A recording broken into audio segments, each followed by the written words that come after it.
Bismillahirrahmanirrahim. Assalamualaikum warahmatullahi wabarakatuh. Alhamdulillah wassalatu wassalamu ala Rasulillah Muhammad ibn Abdillah wala haula wala quwwata illa billah. Amma ba'du. Para asatidz, para ustadzah, para hujjaj, para ibu hajah, hadirat hadirin jamaah salat subuh yang dimuliakan Allah. Mari kita bersyukur kepada Allah Subhanahu wa taala dengan mengucap alhamdulillah wa syukrulillah. Mari kita bersalawat kepada Nabi kita dengan mengucap Allahumma salli ala Sayyidina Muhammad wa ala ali Sayyidina Muhammad.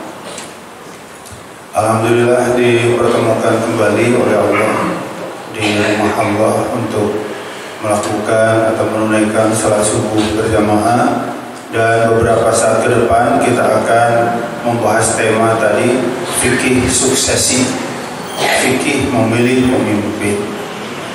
Untuk membahas tema tersebut, mari kita buka firman Allah surah Al-Baqarah. Ya, silakan yang membawa Al-Quran, mushaf atau aplikasi, ya, surah 2 atau Al-Baqarah 166 dan 167.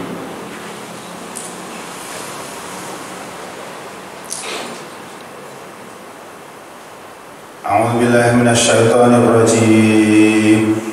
Ittabarra'a alladziina ittubi'u minal ladziina ittaba'u wa ra'awul 'adaaba wa taqatta'at bihimul asbaab.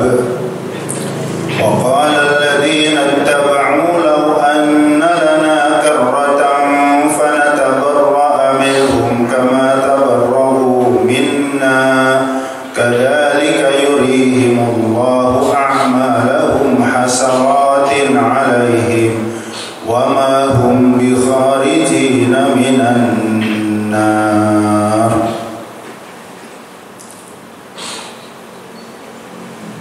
Ingatlah ketika orang-orang yang diikuti berlepas tangan dari orang-orang yang mengikuti, dan mereka melihat azab Allah, dan ketika segala hubungan antara mereka terputus. Dan orang-orang yang mengikuti berkata, sekiranya kami mendapat kesempatan kembali lagi ke dunia sekali lagi, tentu kami akan berlepas tangan dari mereka sebagaimana mereka berlepas tangan dari kami. Demikian Allah memperlihatkan kepada mereka perbuatan mereka yang menjadi penyesalan buat mereka, dan mereka tidak bisa keluar dari api neraka. Ya, ini terjemahannya ya, mari kita satu persatu. Ittabarra'a, ingat ketika lepas tangan.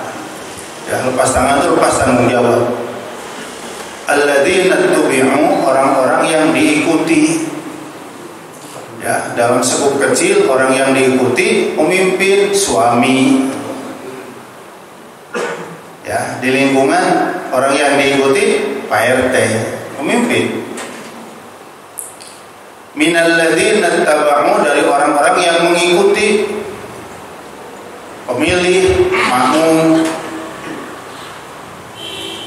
Wara'awul 'adzab, dan mereka semuanya sudah melihat azab Allah. Jadi nanti di akhirat ketika kita dihisab, dibangkitkan dari alam kubur, dan matahari hanya ada 1 mil di atas kepala kita, kata baginda Rasul. Ya, terbayang ya, hamparan tanpa pepohonan, tanpa ada bangunan apapun, nggak ada apa-apa. Dan kita akan melihat atau di bawah matahari yang jaraknya hanya 1 mil. 1 mil itu 1400 meter jemaah. Sekarang kita dengan matahari berapa? Berapa mil? Jutaan mil ya. Masih seperti ini panasnya. Kalau 1 mil 1,5 kilo, meleleh lah, meleleh pastinya. Ya, ternyata kata Rasulullah pada saat itu ada 7 golongan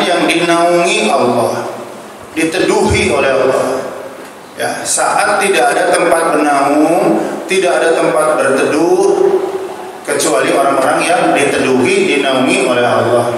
Satu di antara 7 adalah imamun adil, pemimpin yang adil. Jadi ngomongin fikih suksesi jamaah, ada dalam Al-Quran, ada dalam hadis. Cuman sayang ya, kita warga bangsa, wabil khusus kita yang mayoritas muslim, manakala kita bicara suksesi, ya banyak yang cuek, apatis, tidak peduli, masa bodoh.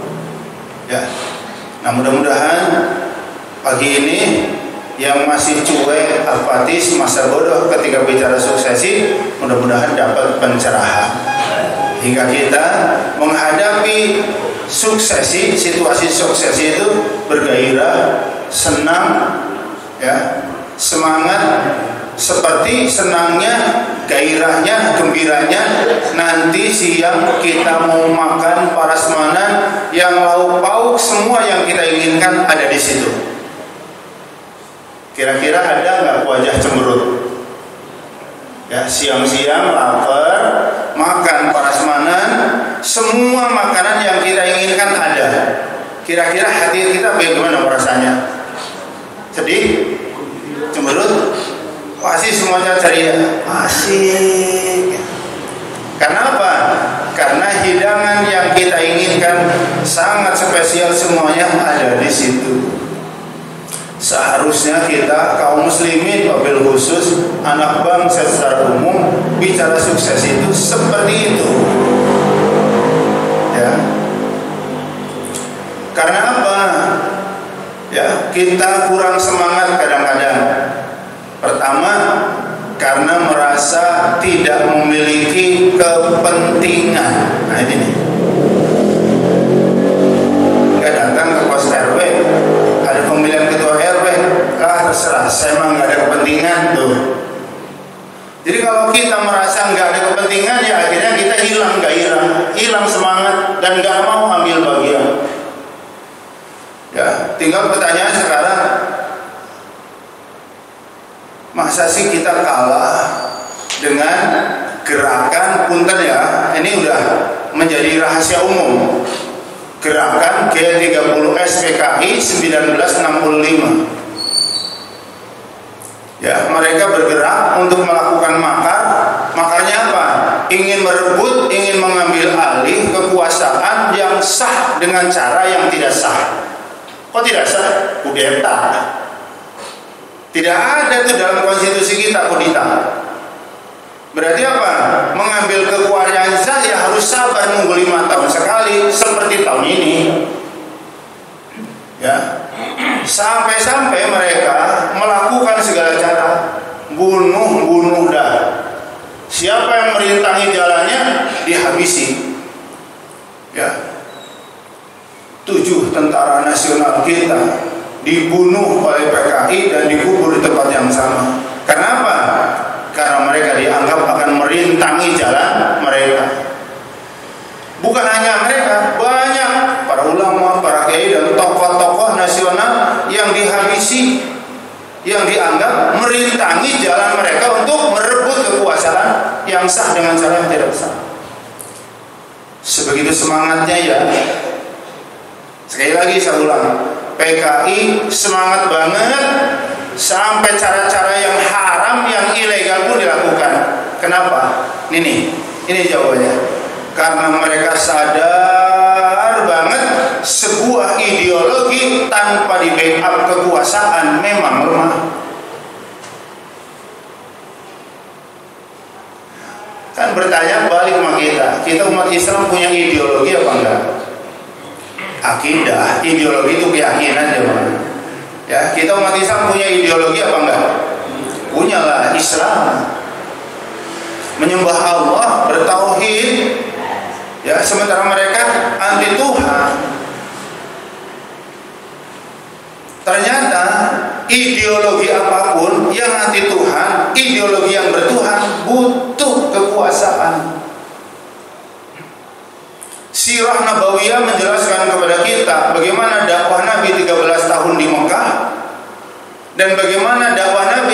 tahun lebih sedikit di Madinah. Mana yang lebih sukses? Mana yang lebih gemilang? Mana yang lebih berkibar? Pasti semua kita menjawab di Madinah. Dakwah Rasulullah mendakwahkan Islam, ideologi tauhid, menyembah Allah, terseok-seok, tertatih-tatih. Ya, penguasa Mekah, kafir Quraisy yang tokoh-tokohnya pasti udah kenal, Abu Jahal, Abu Lahab. Tiap kali melihat, mendengar penduduk Mekah memeluk Islam, tanpa ampun, diteror, diintimidasi, diancam sampai dibunuh. Sahabat Bilal adalah salah satu contoh, hampir mati disiksa gara-gara ketahuan pindah ideologi dari menyembah berhala menjadi ideologi menyembah Allah. Suhaib Ar-Rumi, seorang budak dari Romawi, dari Itali, memeluk Islam. Bukan sekedar disiksa hampir mati, harta kekayaannya pun dirampas oleh Abu Jahal. Sekeluarga Ammar bin Yasir mati di tiang gantungan setelah sekeluarga ketahuan pindah ideologi dari menyembah berhala menyembah. Terus apa yang bisa dilakukan oleh Rasulullah sebagai pemimpin spiritual tertinggi, pemimpin agama? Ya, atau dengan kata lain, pemimpin spiritual itu pemimpin informal. Ustadz, ulama, kiai itu namanya pemimpin spiritual atau pemimpin informal. Karena apa? Karena nggak ada pemilihan ustadz. Ada nggak pemilihan ustadz? Pemilihan kiai? Nggak ada. Beda dengan Pak RT, walaupun dia paling bawah, tapi dia pemimpin formal. Kenapa? Dipilih. Ya, jadi RT, RW sampai kepala negara, presiden itu namanya pemimpin formal. Karena hasil dipilih. Kalau ulama, ustadz, kiai itu mah pengakuan oleh masyarakat. Masyarakat tahu ilmunya, ya, tahu kesolehannya, hingga mereka memanggil Pak Ustadz, Pak Kiai gitu. Ya. Memang ada di kubusan pemilihan Ustadz. Ya. Pemilihan ulama nggak ada. Betul tidak? Nah, Rasulullah sebagai pemimpin tertinggi informal cuma bisa berkata, sabar ya Bilal, sabar ya Suhaib, sabar ya keluarga Ammar. Tidak bisa melakukan advokasi pembelaan yang lebih dari itu. Kelimanya Rasulullah sendiri yang mau dibunuh. Betul tidak? Sampai akhirnya Allah perintahkan Nabi untuk hijrah. Jadi sekali lagi, itulah dakwah Nabi di kota Mekah 13 tahun. Terseok-seok, tertatih-tatih, karena tidak punya kekuasaan. Begitu Rasulullah sampai ke Madinah, tidak berlama-lama. Warga Madinah, muslim non-muslim dikumpulkan, diajak runding musyawarah. Yuk kita bikin negeri, bikin negara. Kalau begitu harus ada pemimpinnya. Ya ayo kita bikin pemilihan. Dengan izin Allah, Rasulullah terpilih menjadi kepala negara. Jemaah, 13 tahun Rasulullah dakwah di kota Mekah. Yang memeluk Islam gak ada 1000 orang. Bukan tidak ingin, takut. Bilal aja disiksa, Suhaib aja disiksa.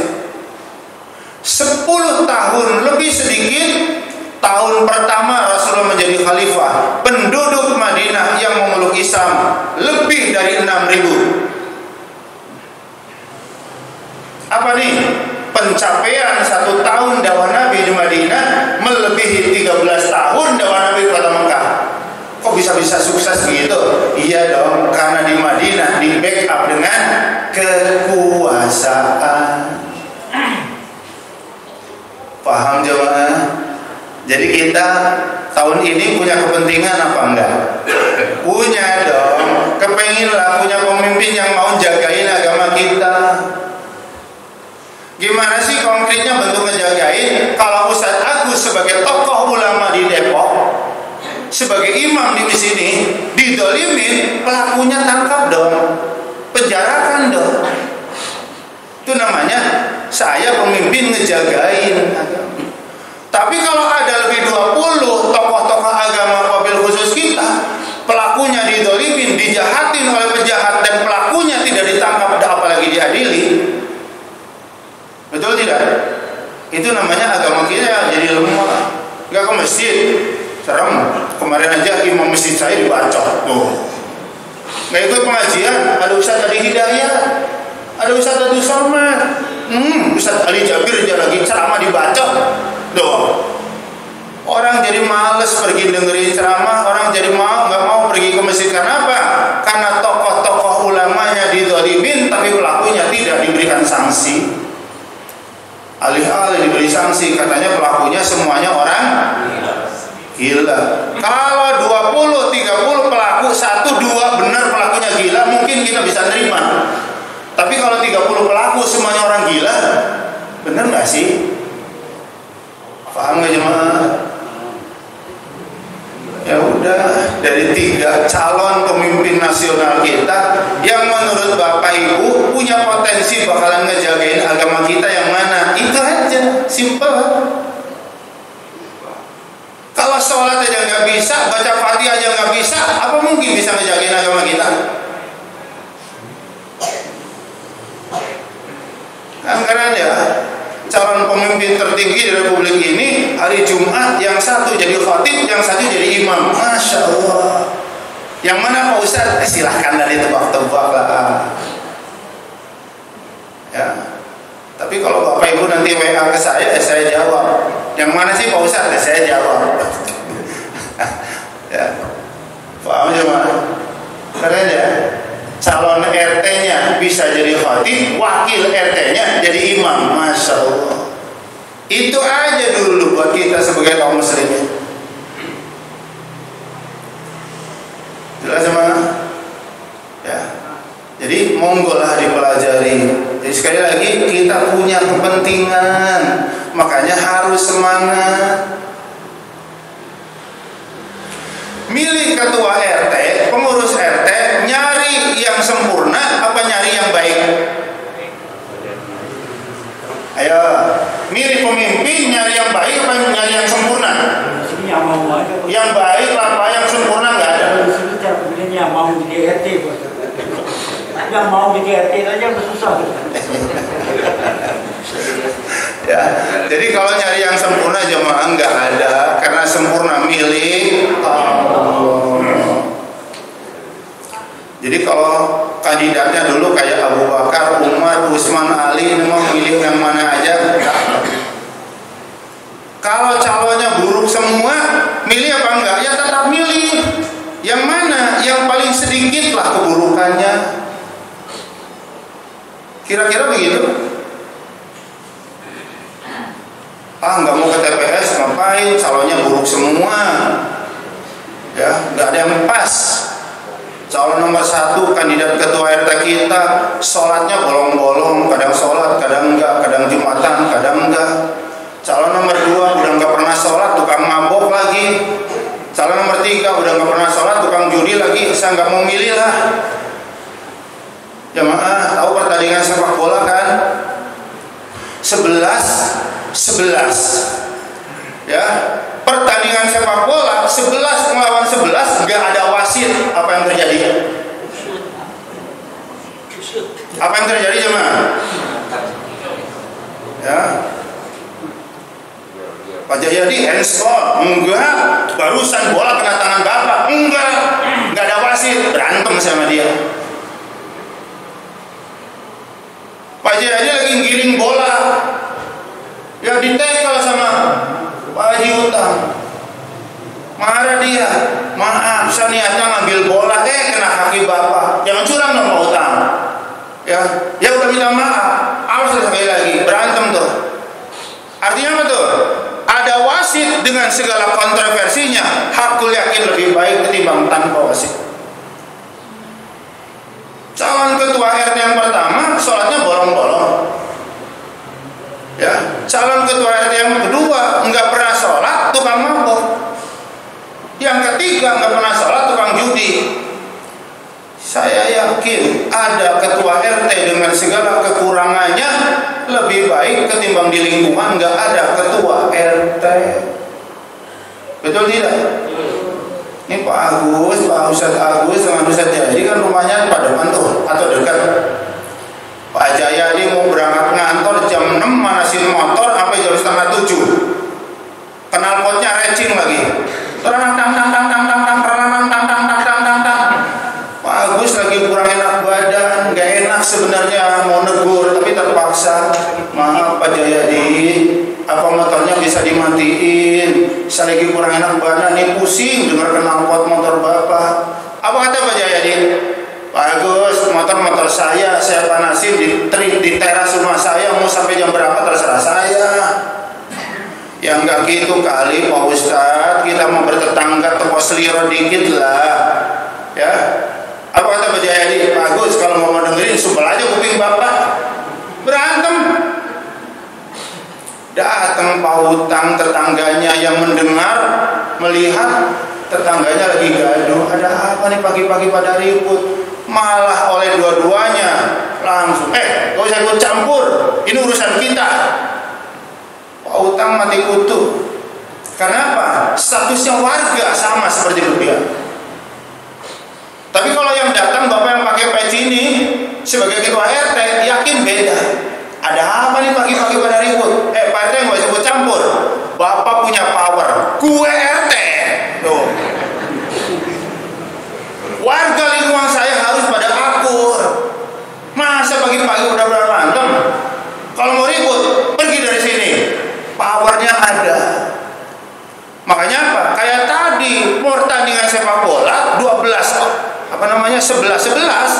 ada wasit dengan segala kontroversinya, jauh lebih baik ketimbang nggak ada wasit. Makanya apa? Nggak nyari yang sempurna, nggak bakal dapat, karena sempurna milik Allah. Seorang gadis perempuan nyari pasangan hidup yang sempurna, sampai nenek-nenek bongkok juga nggak bakal dapat. Laki-laki siap nikah, usia nikah, nyari perempuan sempurna, sampai bongkok mati nggak bakal dapat, karena sempurna milik Allah. Ya, jadi bapak milih nomor berapa tadi Pak? Sholatnya bolong-bolong, nggak sholat tukang mabok, apa nggak sholat tukang judi? Milih yang mana Pak? Bu? Ya kalau di kepala bapak ibu ada yang lain ya terserah. Ini mah contohnya yang kayak ini aja. Ya Pak Haji, udah apa kan sholat bolong-bolong kan? Nanti kita kawal belum, karena udah jadi ketua RT, sholatnya rajinan dikit lah, gitu. Bener? Oke. Jelas ya. Jadi jangan nyari yang sempurna. Pertama, kita punya kepentingan. Sekali lagi, yang tertinggi yang jelas agama kita. Kehormatan kita paling tinggi dari 5 kehormatan kita. Kehormatan kita paling tinggi dari 5 harga diri kita, agama, nyawa, keluarga, harta, kemaluan. Ini kehormatan. Ya. Coba kalau nyawa kita diancam orang mau dibunuh, ya kita bela diri, karena kita sadar bahwa jasad tanpa ruh, mayat bangkai dibuang. Benar kan? Gua bunuh nih. Emang apa salah gue sama lo? Bahasa gaul ya. Nggak peduli, pokoknya saya akan habisi kamu. Ya kan? Kalau benar, apa yang bapak lakukan? Ini orang mau ngebunuh saya tanpa alasan. Apa kata bapak? Lo jual, gua beli. Kenapa? Naluri manusia, apapun agama, etnis dan suku, jasad tanpa ruh itu nggak ada gunanya. Ya makanya kita nggak boleh ngancem, apalagi menghilangkan nyawa orang. Kebalikannya, orang pun nggak boleh ngancem-ngancem menghilangkan nyawa saya. Kehormatan yang berikutnya apa? Harta. Hidup berbulan-bulan, bertahun-tahun, masa tiap hari keliling minta sedekah? Nggak dihargain. Bekerja sehingga kita punya harta dan kita hidup terhormat. Makanya siapapun diganggu hartanya, dia akan bela dengan segala cara. Yang ketiga, keluarga. Ya, Siapapun keluarganya dianiaya, dia akan pasang badan. Bapak ibunya dibunuh, kakak adik saudaranya dihabisin, dia pasti akan membela. Karena hidup tanpa keluarga sebatang kara, kan lama-lama kita makin tua. Kalau nggak ada siapa, terlunta-lunta lah. Nggak ada tempat tumpangan, saudara nggak ada, anak nggak ada, siapa-siapa nggak ada. Sekali lagi, ya, keluarga adalah kehormatan kita. Yang keempat apa? Kemaluan. Ya, orang sehebat apapun, semelimpah apapun, sebanyak apapun kekayaannya, profesinya WTS, germo, udah sampah masyarakat. Dan yang kelima, agama. Dari 5 kehormatan dan harga diri kita yang menyebabkan orang menghormati kita, orang menghargai kita, yang paling tinggi itu agama. Mengapa? Yang 4 tanpa agama di hadapan Allah sia-sia. Makanya suksesi kita punya kepentingan banget untuk apa? Untuk menjaga kehormatan dan harga diri kita yang paling tinggi. Jelas? Yang kedua tadi ya, jangan nyari yang sempurna, nyari yang baik. Kalau jelek semua, ya ambillah yang paling sedikit kejelekannya. Kadang-kadang kalau mikirin sukses itu pusing, rumit. Kadang-kadang suka bikin kecewa. Ya jangan kecewa terus motung. Ya. Saya nggak tahu nih, jemaah, kalau saya tanya ada berapa, ya sekedar jadi wawasan, ya parpol yang ikut pemilu tahun ini ada berapa? Nah pusing tato. Emang ada 24 Bapak Ibu. Ya, apalagi ditanya ada calegnya berapa calegnya? Waduh, lebih pusing lagi. Satu parpol aja calegnya ribuan. Caleg yang kabupaten kota, caleg provinsi, caleg DPR RI ribuan. Mumet kan? Iya mumet emang, pusing emang, tapi harus dipelajari.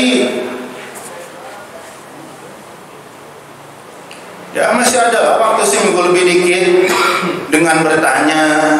Syukur-syukur mau baca visi misi. Kalau saya pilih yang ini, agama dunia saya mau dibawa kemana?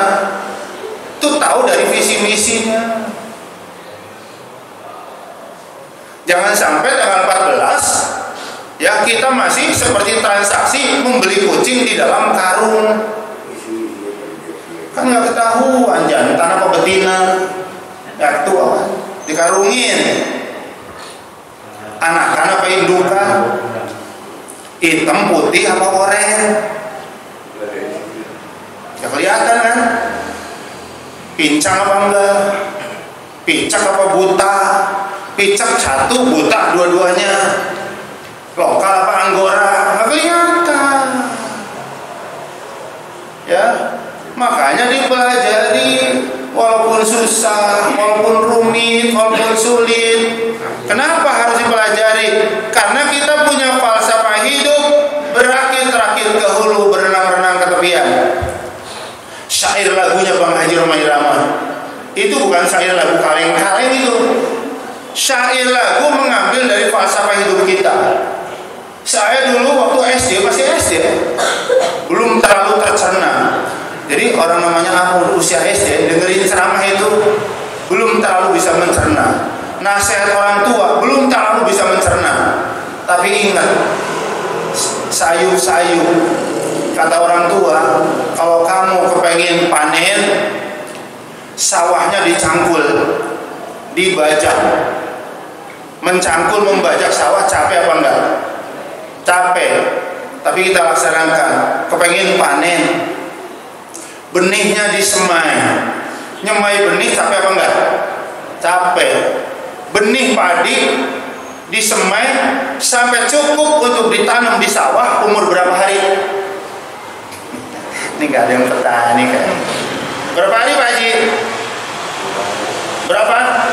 30 hari minimal. Jadi kalau 30 hari itu ya panjangnya sudah sekitar 20-25 cm.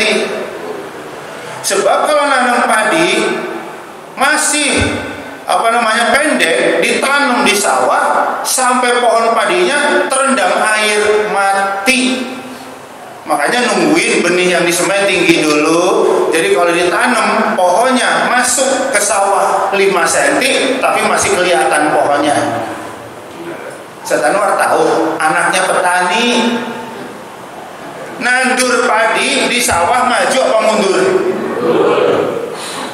Maju apa mundur, Bu? Mundur. Ini ya, nanam padi kalau benih yang disamai sudah 40 hari ke sono, itu anakannya kagak banyak. Nanam 2 pohon, 3 pohon, paling anakannya 1-1. Tapi kalau nanam yang umur 1 bulan, 2 pohon itu bisa jadi 10. Saya tahu, makanya nanam padi itu paling 4 pohon, 5 pohon, tapi jadi banyak.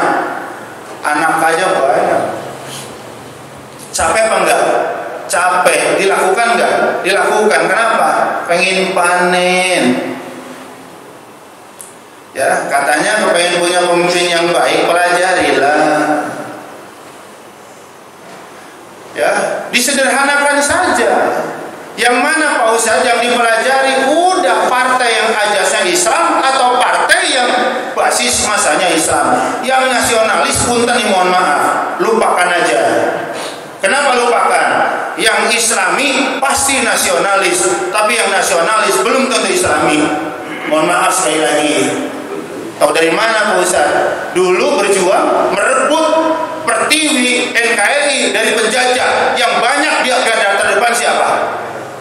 Para ulama, para kiai, santri, dan kaum muslimin. Non muslim ada 1-2, tapi mayoritas yang ada di depan adalah kaum muslimin. Makanya apa? Yang Islami nggak usah diragukan nasionalismenya, mencintai tanah air, cinta umat, cinta rakyat, udah pasti. Jangan-jangan kalau ditanya partai yang ajasnya Islam aja belum tentu hafal kayaknya. Sok sekarang, partai yang ajas partainya Islam apa coba?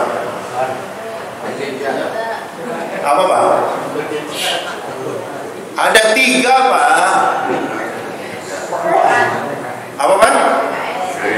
PKS, terus P3, terus PBB. Partai ajasnya nasionalis tapi basis masanya Islam. Ada PAN, ditambah Partai Umat, ditambah PKB, ajasnya nasionalis tapi basis masanya Islam. Itu aja yang dipelajari. Kenapa? Yakin yang nasional, yang Islami itu pasti nasionalis banget. Ya, tapi yang nasionalis belum tentu Islam, belum tentu senang sama Islam, belum tentu membela Islam. Clear ya? Tuh makanya mau susah-susah dikit, capek-capek dikit, lelah-lelah dikit, banting tulang dikit. Karena apa? Karena kita ingin panen. Bener kan? Betul tidak? Apa tadi syairnya Bang Haji? Berakit-rakit ke hulu, berenang-renang ke tepian. Sakit-sakit dulu, capek-capek dulu, banting tulang dulu, barulah kita bersenang-senang kemudian. Jangan di depan, mana sembakonya, mana amplopnya. Kalau kayak begini terus kita nggak pernah akan muncul pemimpin baik. Agama saya mau bawa kemana kalau kamu terpilih? Dunia aku akan dibawa kemana? Kalau saya milih kamu, dunia saya mau kemana? Makanya yang kayak gitu tuh visi misi yang dipelajari. Makanya dari surah Al-Baqarah 166, 167 saya simpulkan ya bahwa proses suksesi pertama adalah masalah akidah. Jadi harus diyakini bahwa sukses itu bagian dari ajaran Islam. Bahwa Islam tidak hanya bicara politik, betul, kan sama. Sholat ajaran Islam. Bahwa Islam tidak hanya bicara sholat, betul. Jadi jangan gini, ya Islam kan tidak hanya ngurusin politik. Itu kayaknya kalau ngomongin sukses kayak udah tiap hari banget. Padahal kita ngomongin sukses itu cuma 5 tahun sekali. Islam bukan hanya urusan kekuasaan, betul, tapi kekuasaan bagian dari ajaran Islam itu harus menjadi keyakinan. Islam bukan hanya bicara sholat, betul, tapi sholat menjadi syariat Islam, itu harus yakin. Satu. Yang kedua, memilih pemimpin itu ibadah. Ya, bapak ibu punya anak gadis usia menikah, memilihkan calon suami yang baik buat putri kita itu ibadah. Ya, perempuan usia nikah memilih calon suami yang baik itu ibadah. Benar kan? Ya, artinya apa? Kalau pemimpin yang dipilih menegakkan keadilan, menegakkan kebenaran, membuat kebijakan-kebijakan yang baik, maka kita yang milih pun dapat pahala. Nah, ayatnya Al-Baqarah 166, 167. Kebalikannya, kalau pemimpin yang kita pilih berbuat dolim, membuat kebijakan yang menyusahkan, menyengsarakan, menyulitkan kita, maka kita yang milih pun dapat dosa. Dua.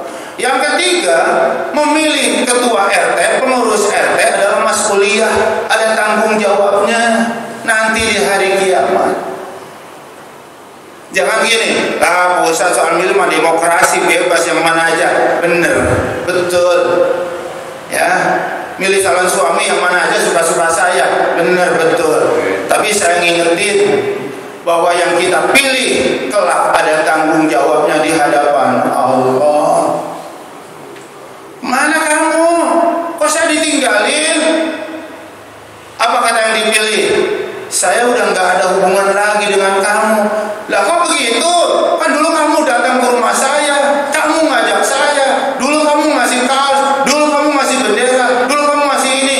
Itu dulu. Sekarang saya udah nggak ada hubungan lagi dengan kamu. Jahat kamu. Kamu jahat. Apa kata kita yang milih? Kalau saya diberi kesempatan balik lagi ke dunia, saya nggak akan pilih kamu lagi. Saya nyesel nyoblos kamu. Ternyata hari ini kamu lepas tanggung jawab dari aku. Lihat, itu ayat Al-Quran yang tadi. Makanya apa? Soal memilih demokrasi iya, bebas iya, tapi sesama muslim saling mengingatkan. Kan kitab sucinya sama kita, Nabi kita sama, kiblat kita sama, saling mengingatkan lah.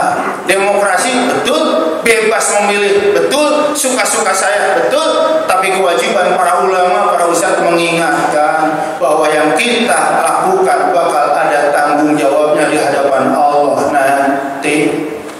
Tiga. Yang keempat, soal suksesi, soal memilih adalah bisa menjadi penyebab penyesalan. Ya, menyesal. Saya nyesel milih kamu. Saya nyesel nyoblos kamu. Kalau tahu kayak begini, saya dulu nggak ikut nyoblos kamu, nggak ikut milih kamu. Ya kadzalika yurihimullahu a'malahum hasaratin alaihim. Penyesalan yang begitu dalam. Dan yang keempat, soal suksesi bisa menjadi penyebab dia kekal di dalam api neraka. Karena redaksi kalimatnya di 157, wa ma hum bi kharijina minan nar. Mereka tidak bisa keluar dari api neraka. Padahal kita tahu dalam hadis yang lain tidak akan kekal dalam api neraka orang yang punya iman walaupun seberat biji dzarrah. Tapi orang yang salah milih, yang salah nyoblos, nggak bisa keluar dari api neraka. Seolah-olah salah milih pemimpin, salah nyoblos, dosanya sama dengan dosa syirik. Jelas banget ayatnya. Nggak bisa keluar. Padahal orang yang punya iman sekecil apapun nggak akan kekal. Kok dia nggak bisa keluar? Ancamannya berat jemaah. Ya, jadi sekali lagi, yuk kita semangat ya, kita punya kepentingan biar harga diri kita, kehormatan kita secara individu, secara bangsa ya terhormat. Pelaku-pelaku kejahatan terhadap simbol-simbol agama akan ditegakkan, dihukum seberat-beratnya. Biar apa? Biar tidak terulang lagi, dan terulang lagi. Yang menista agama, merendahkan, melecehkan agama, ditegakkan hukum kepadanya. Biar apa? Biar gak terulang lagi. Jamaah yang dirahmati Allah, demikian barangkali kita hanya tadabbur 2 ayat saulang biar nanti di rumah bisa direnungkan kembali. Surah Al-Baqarah 166 167. Semoga pesta demokrasi 5 tahunan yang tinggal beberapa hari berjalan aman. Amin. Berjalan lancar. Amin. Berjalan damai. Amin. Ya, luber. Amin dong. Luber itu ya, jujur dan adil. Amin. Tidak ada intimidasi. Amin. Dan semoga Allah memberikan kepada kita pemimpin yang baik untuk agama, untuk dunia dan akhirat kita. Amin. Demikian, mohon maaf kalau ada hal yang kurang berkenan. Sampai ketemu lagi di lain kesempatan. Billahi taufiq wal hidayah. Assalamualaikum warahmatullahi wabarakatuh. Terima kasih Ustaz atas pencerahannya. Bapak Ibu sekalian,